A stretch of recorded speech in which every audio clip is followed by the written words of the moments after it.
हिंदुस्तान का है तो वो भी कहीं कहीं उसको बनाने का काम कर रहा है। इन लोगों को समझिए कि फकीर थे,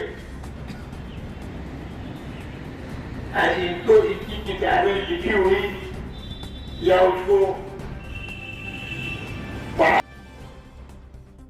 आजमगढ़ जिले में रविदास जयंती के अवसर पर जगह जगह गोष्ठी का आयोजन हुआ। उसी के क्रम में कलेक्टर स्थित अम्बेडकर पार्क में उत्तर प्रदेश अनुसूचित जाति जनजाति बेसिक शिक्षा महासंघ इकाई आजमगढ़ के तत्वाधान में संत गुरु रविदास जयंती समारोह का आयोजन लालचंद राम की अध्यक्षता में किया गया। समारोह की शुरुआत में ही बुद्ध वंदना त्रिशरण पंचशील हुआ, जिसके बाद मुख्य अतिथि के रूप में पहुंचे पूर्व मंत्री सपा विधायक दुर्गा प्रसाद यादव ने संत रविदास के चित्र पर पुष्प अर्पित कर दीप प्रज्वलित किया और डॉक्टर भीमराव अंबेडकर की प्रतिमा पर माल्यार्पण कर किया, जिसके बाद मौजूद सभी लोगों ने संत रविदास के चित्र पर श्रद्धांजलि अर्पित की।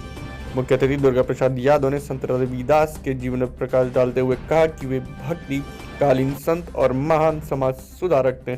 संत रविदास ने भगवान की भक्ति में समर्पित होने के साथ अपने सामाजिक और पारिवारिक कर्तव्यों का भी बखूबी निर्वहन किया। इन्होंने लोगों को बिना भेदभाव के आपस में प्रेम करने की शिक्षा दी और इसी तरह से वे भक्ति के मार्ग पर चलकर संत रविदास कहलाए।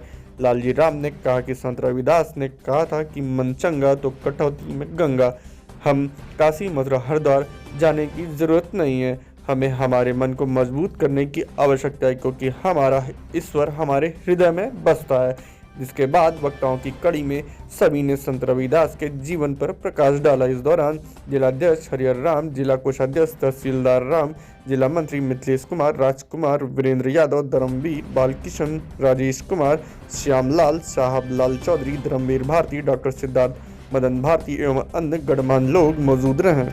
तथागत भगवान बुद्ध 2500 वर्ष पहले इस व्यवस्था को चैलेंज किए।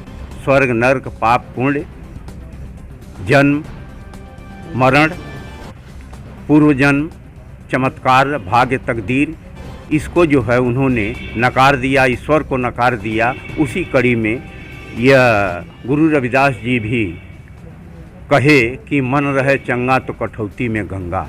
उन्होंने कहा कि मन की ही पवित्रता सब कुछ है। हमको जो है काशी मथुरा द्वारिका हरिद्वार जाने की ज़रूरत नहीं है।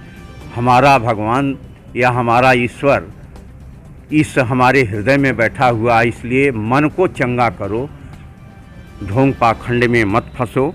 और जब तुलसीदास ने रामचरितमानस में यह लिखा कि पूजी विप्रशील गुणहीना, अशुद्र न गुणगण ज्ञान प्रवीणा, तो गुरु रविदास जी ने उस समय कहा कि रैदास न ब्राह्मण पूजिए जव होवे गुणहीन, और पूजे चरण चंडाल के जव होवे गुण प्रवीण। फिर यहाँ जो जातियों का बखेरा है हिंदू व्यवस्था में, ऊंची से लेकर के नीची जात, उसके बारे में भी गुरु रविदास जी ने कहा कि जात जात में जात है ज्यों केरन के पात, रैदास न मानुष जुड़ सके जौलो जात न जात। तो आज हमारा देश जो है जाति व्यवस्था से पीड़ित है और बाबा साहब ने भी कहा था कि जात विहीन समाज होगा तब जो है हमारा देश तरक्की करेगा।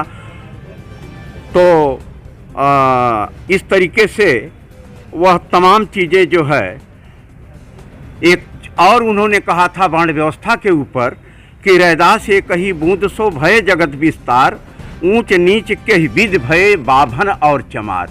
जो आपकी वर्ण व्यवस्था है ब्राह्मण क्षत्रिय वैश्य और शूद्र, उसको ललकारते हैं गुरु रविदास जी कि सभी लोग एक तरीके से पैदा होते हैं, तो उसमें बाभन और चमार या वैश्य और शूद्र की गणना कहाँ से आती है। तो गुरु रविदास जी जो है 15वीं शताब्दी में 14वीं-15वीं शताब्दी में जो है सामाजिक व्यवस्था ढोंग पाखंड रीति रिवाजों के विरुद्ध जो है वह ललकारे। आज मैं सभी लोगों को गुरु रविदास जयंती के अवसर पर बहुत बहुत बधाई और धन्यवाद देता हूं। अपनी वाणी पर विराम देता हूं। जय गुरु रविदास, जय डॉक्टर अंबेडकर, जय संविधान।